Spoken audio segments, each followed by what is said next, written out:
Hello, ladies and gentlemen. It's Ukrainian show on Pod TV. My name is Sasha Star, and I will have guests joining us during the program at various times, so we will be able to introduce them as soon as they join in. So, in the meantime, the Zelensky's trip to Ukraine, sorry, to United States is over now. He's back to Ukraine. What I mean, and in very short, just condensed way of what exactly he's accomplished in his trip. Uh, Depends on your position. Some people believe that he's accomplished a lot. Some other people believe that he accomplished very little, if not nothing. But let's try to analyze it step by step.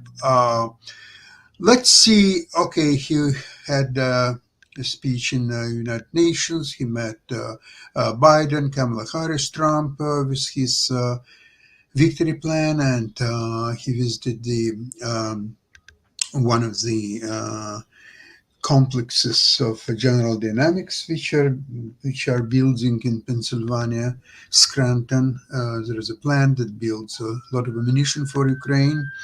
That was criticized heavily by Republicans, as you all know. Uh, at the end of the day, to make the long story short, it was announced that he's got commitment of $8 billion in new help. However, when you look at its $8 billion, you will discover that $2.5 billion were allocated to different uh, United States, the production military equipment companies, which will build this equipment, some of which will be ready in 3 years, in 5 years, in 7 years, and so on. That's nothing to do with helping Ukraine right now, absolutely. Now, the remaining $5.5 billion, that's not so bad, except that it should have been transferred by the September 30th, which is fiscal year end in the United States budget. And I'm not aware that any of that money left by September 30th.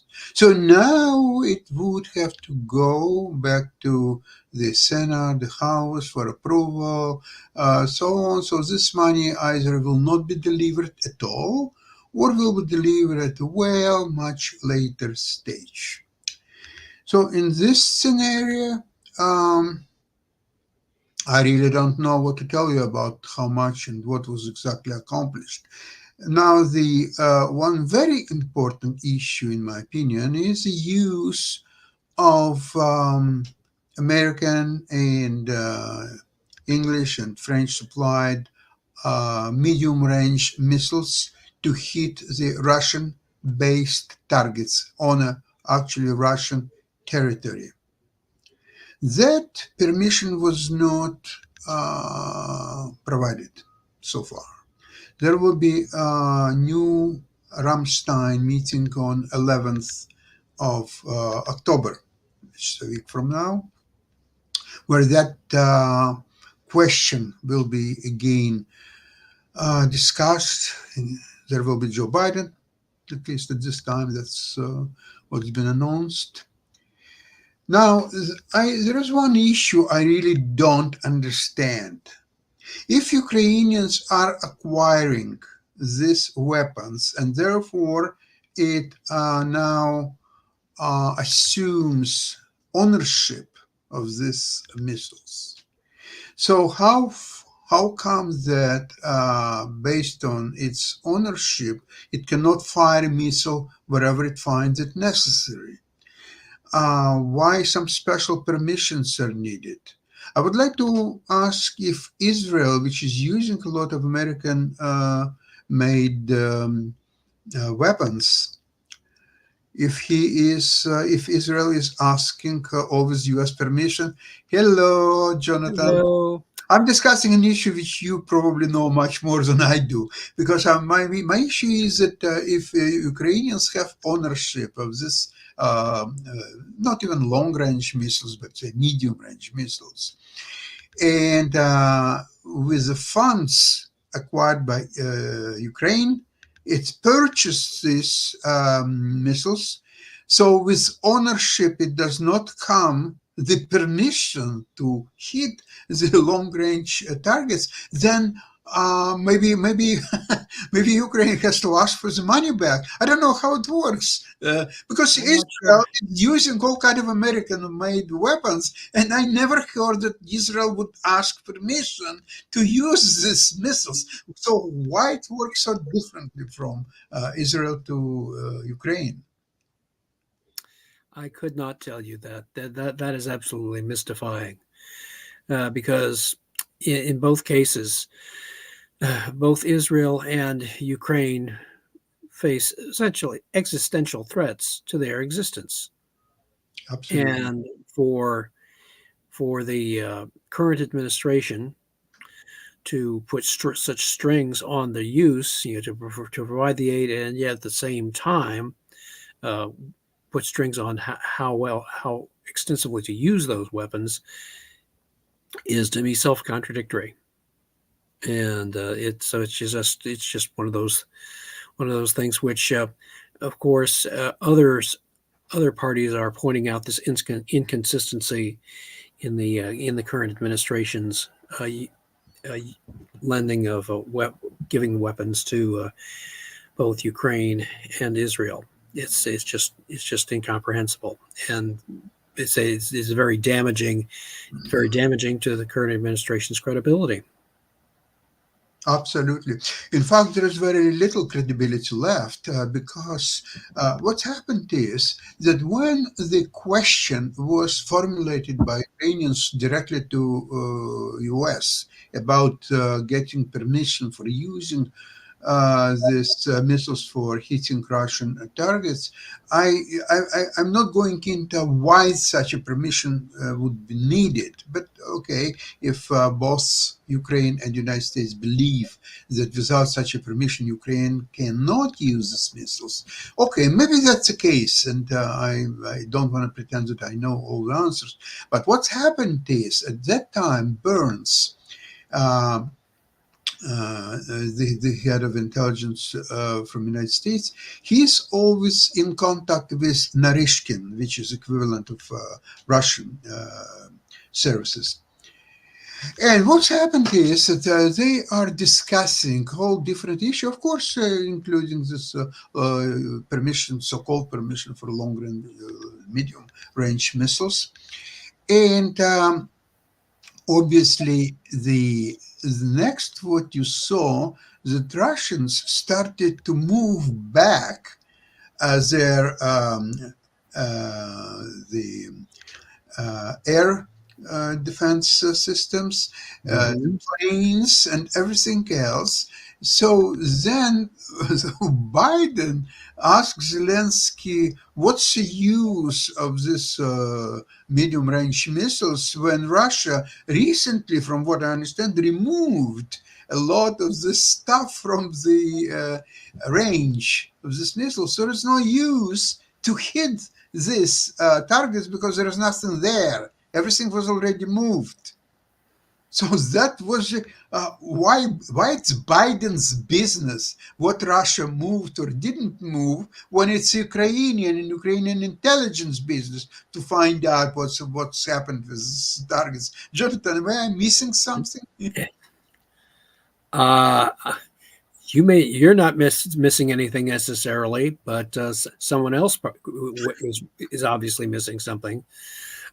So yeah, again, it's mystifying as to why attempt to exert leverage when eh, because could it be that the current administration is trying to have it both ways in trying to look as if they're doing something, where at the same time try again, fear of escalation may be playing into this. But what kind of escalation there could be if Russians? This is a tragedy of the situation. Is that Uh, at present time, Ukrainians can hit targets with HIMARS and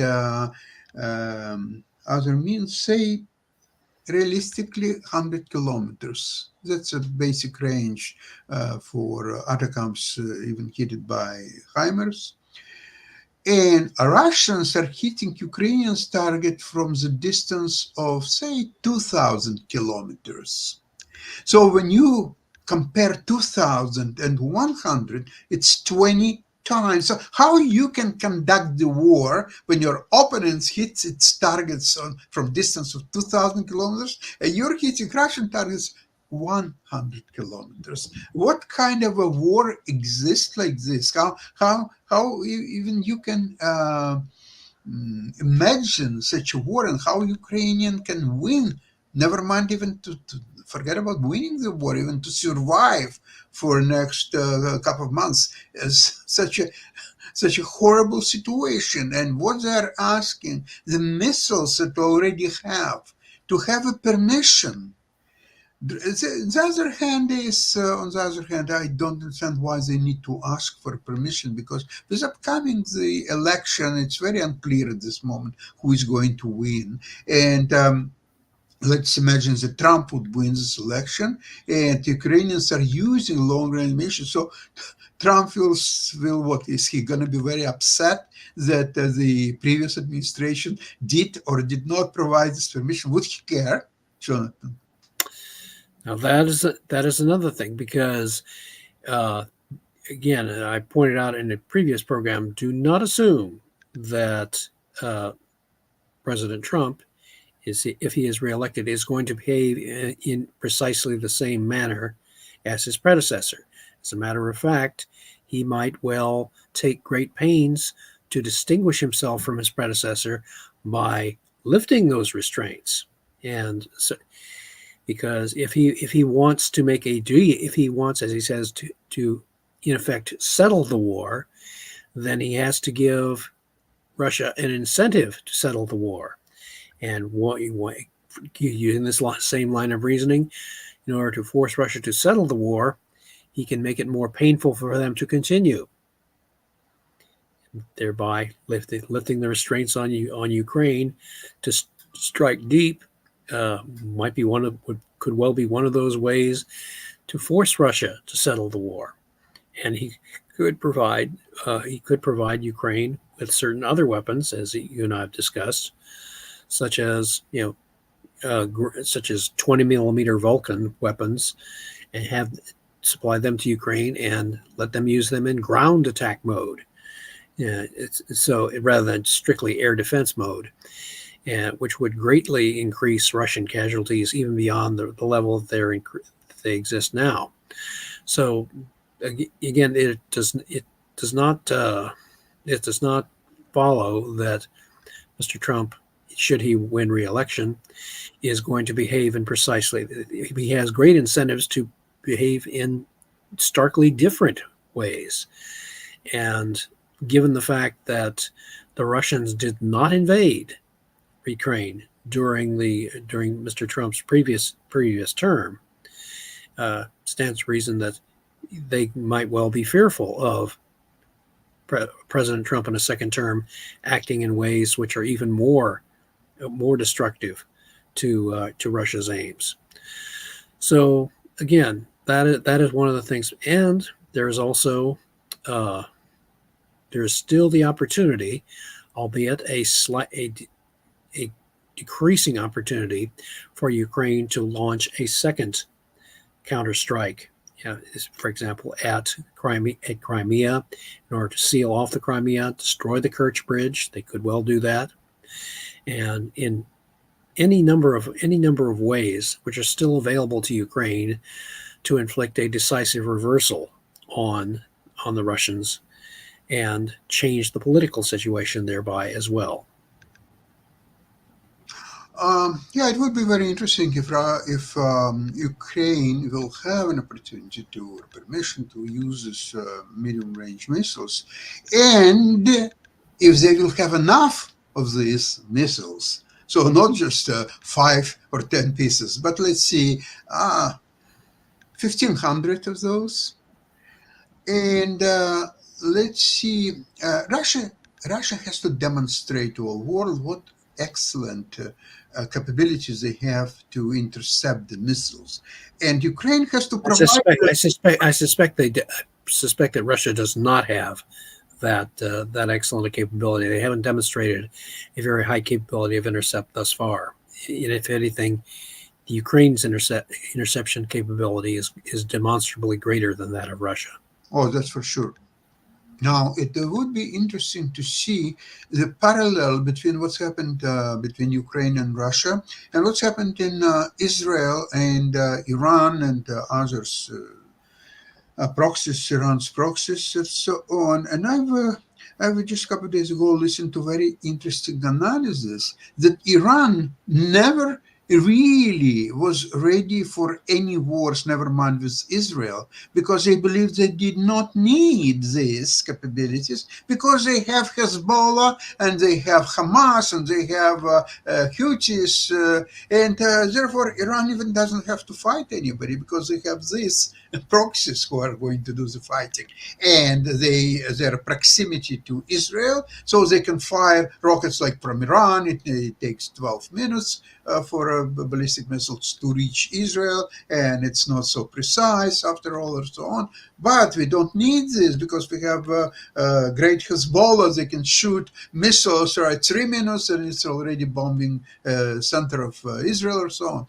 But now situation is changing as we speak because Israel started the operations in Lebanon, and I'm pretty sure they will be in a good position to continue to dismantle this missiles capabilities of Hezbollah. Hamas is already basically, okay, the name still exists, but there is no capacity to fight Israel anymore, that's for sure. So now Iran, hello, Iran, now you have to fight yourself. There is no proxies anymore. Come on over and let's fight. And you know what? Now, as never before, there is a great moment for Israel to dismantle all the nuclear program of Iran. So when Biden is going to negotiate this program, from Israel point of view, there should not be negotiations. There should not be such a program, period. Correct. Finish this program. Now, if that's not enough, there are oil terminals. I think there's still one port that can put on the oil on the tankers and so on. So once all that, or even some of that, would be dismantled, Iran is finished. Really, I don't know what Iran has to go because some other countries, they can go to their friends and they ask for help and so on. I don't know. Oh, he has friends. Russia is a great help, great friend of Iran, but Russia is not in a position to help a lot these days. So where else he can go? China will not help Iran. That's for sure. And even more interestingly, because Saudi Arabia has, as we've noted, has said they're going to greatly increase their production of oil. Yeah. Indirectly, if you take that factor, that by itself will greatly decrease Russia's oil revenues if they get from the export of its oil. That will hurt them because Russia cannot, create fiat currency. They really don't. Their system is very shackled to direct taxation and producing direct revenue. However, if you take that and should, let's say, President Trump be reelected, he's already stated that his energy policy will be, it's summed up in drill, baby, drill. He is going to greatly expand U.S. energy production and oil production, fracking, and by greatly increasing U.S. oil production, that is going to further decrease the price of oil. If you take U.S. and Saudi Arabia acting in tandem to greatly decrease the price of oil and the price of energy in an effort to bring down, bring down inflation. So you take those, that also will act as a great lever on Russia's ability to continue the war against Ukraine, because their revenue and their resources for doing so will be greatly decreased. So that is another dynamic to observe. I don't know. A lot of people believe that Putin is a great student of history, and he knows history like no one else. But Well, what he doesn't. He may be a student of it, but he doesn't learn from it. maybe he's not a good student. He is a Hmm. student, but not a good one. Because if you will look into 1986, 87, it's one of the reasons why at the end of the day Soviet Union collapsed was the price of oil, baby. That what happened when the barrel of oil in 86, if I remember correctly, was about $6 a barrel. And welcome to the new brave world, $6 a barrel. So what are you gonna do now? Okay, it doesn't have to go to $6, but it can go. Although you know what, at the beginning of a pandemic, oil at a very short moment, but it has the negative price because nobody. No, nobody had capacity to take oil in because that requires some capabilities, expenses, and so on. Nobody wanted to take any oil because it was believed that going to be a huge crisis or so on, and nobody would need oil. So it was a negative price. You had to be paid instead of buying oil. You are being paid to take the oil. But it was very short period of time. Never mind. But it doesn't have to go to that extreme. It can go down to say $40 per barrel. And It, that is well below Russia's required Russia's requirement in order to be able to sustain its own needs, let alone sustain war needs.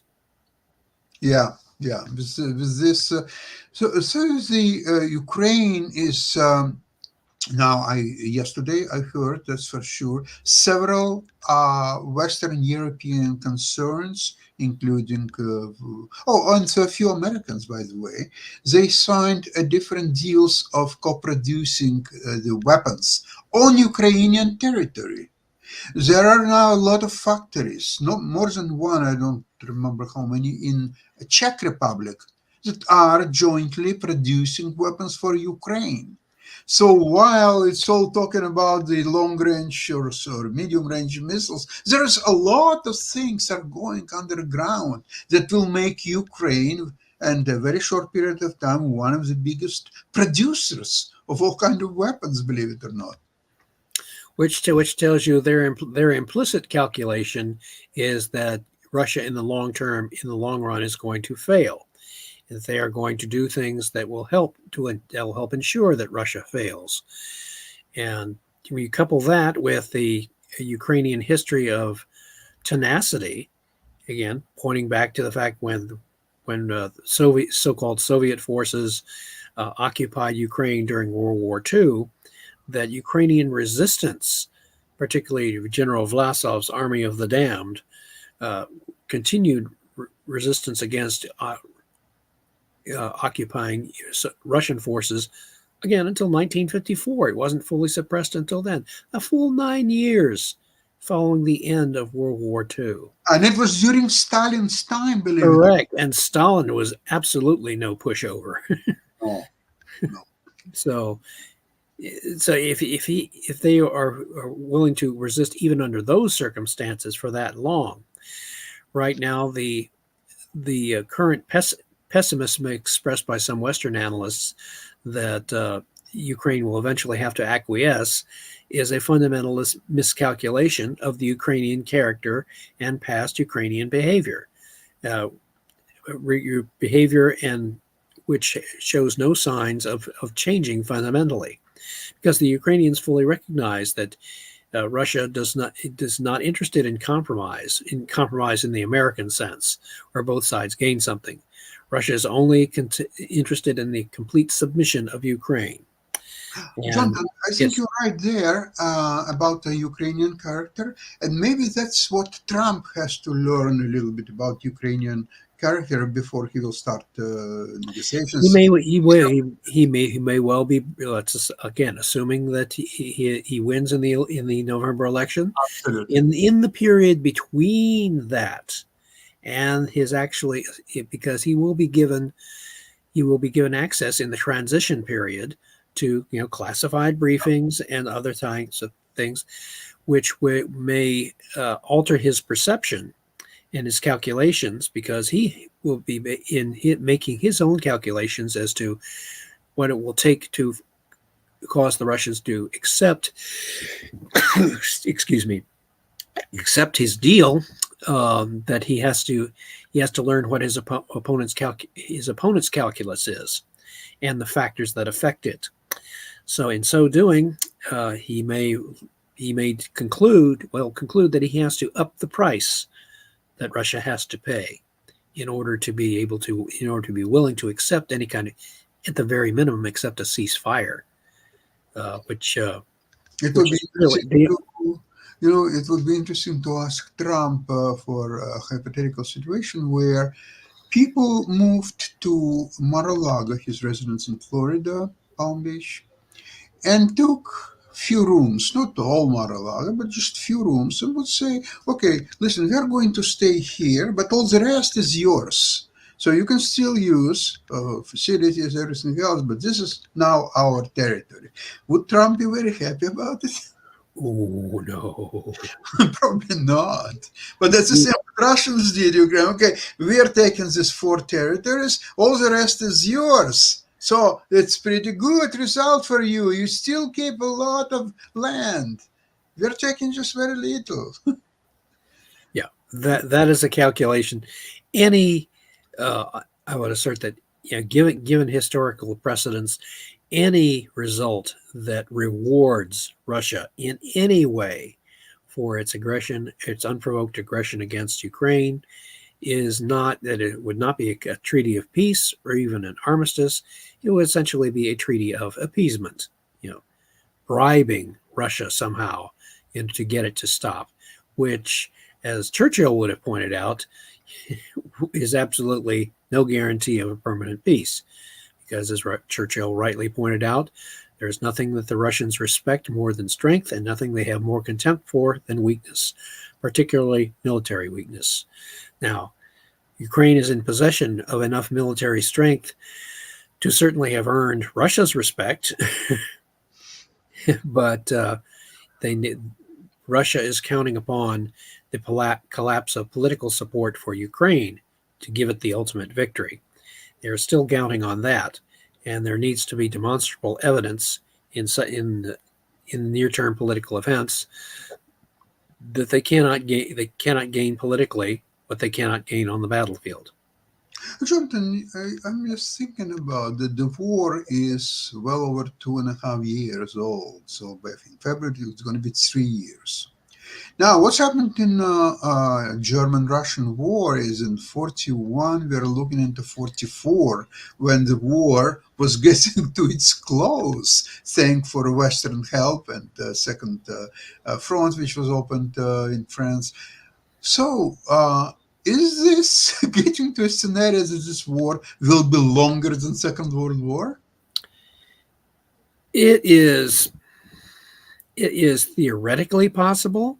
At least. But again, if these other factors that I've pointed out, such as a massive reduction in oil revenue, the price of oil, anything that will greatly reduce Russia's long-term ability to sustain offensive capability, it basically would force Russia into sort of a war of attrition at a much lower level, at a level that Ukraine can easily sustain defensively, and that progressively Ukraine, if Mr. Trump is elected, Mr. Trump may decide to raise the price of Russia's being able to continue the war. As their revenue decreases, he would increase Ukraine's capability in such a way that there is no visible chance in the foreseeable future for Russia to be able to defeat, or let alone occupy, Ukraine, or force an agreement that is in Russia's favor.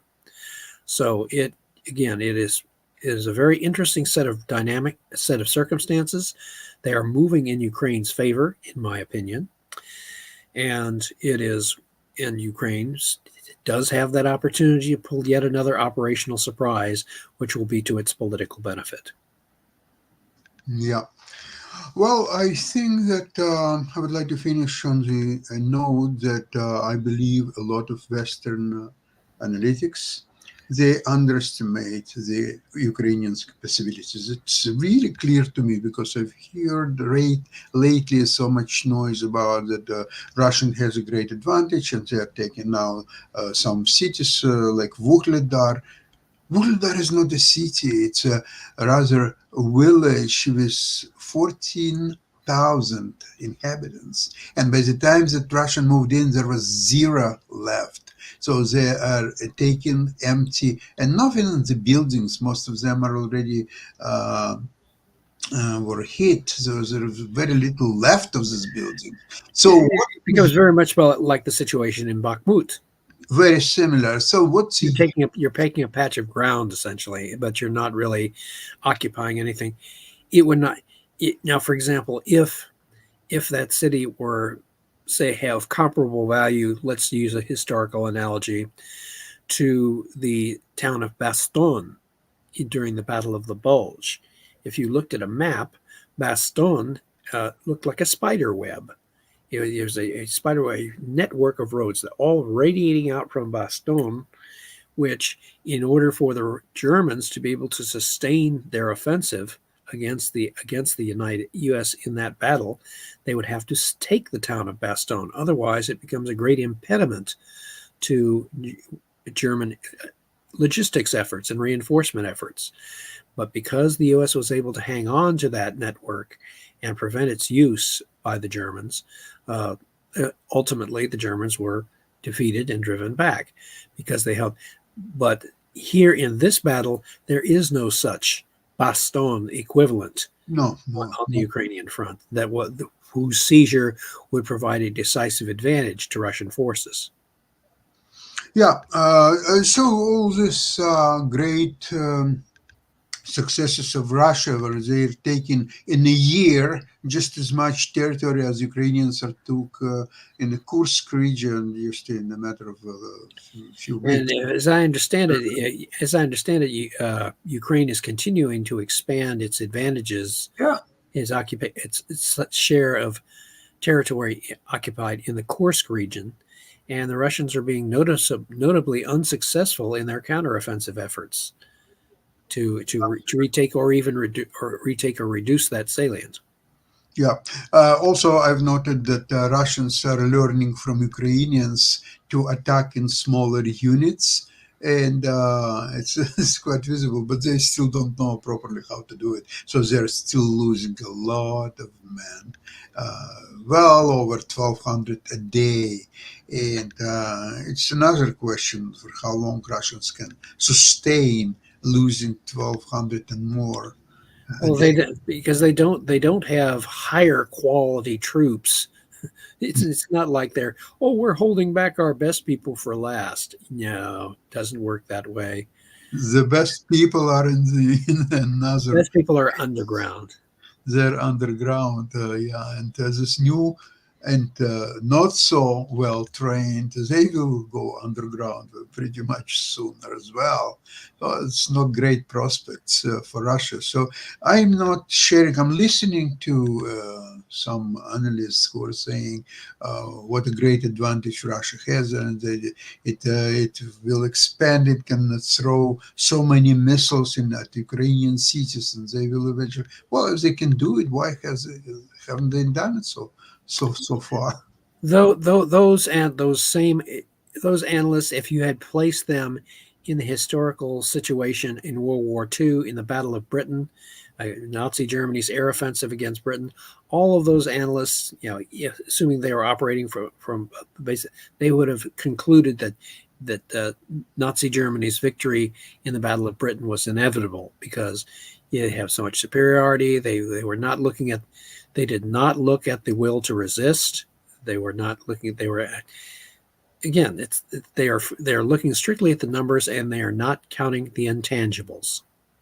And even the numbers what they were looking at, it was very static numbers what they were looking, because Great Britain was able to increase production of their plane, which were pretty good, by the way, Stratosphere.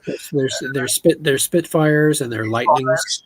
Yeah, and they were Spitfires in particular were feared by the Germans. They increased production. They were working 24 hours a day, three shifts, and they were increasing every day. The production was bigger and bigger. And German, at the end of the day, they were surprised. Where are they taking all these planes? We already shoot down so many planes. Where are these new planes are coming from? From production. This is ingenious genius of British production. That's what actually solved this big military problem at the Channel War.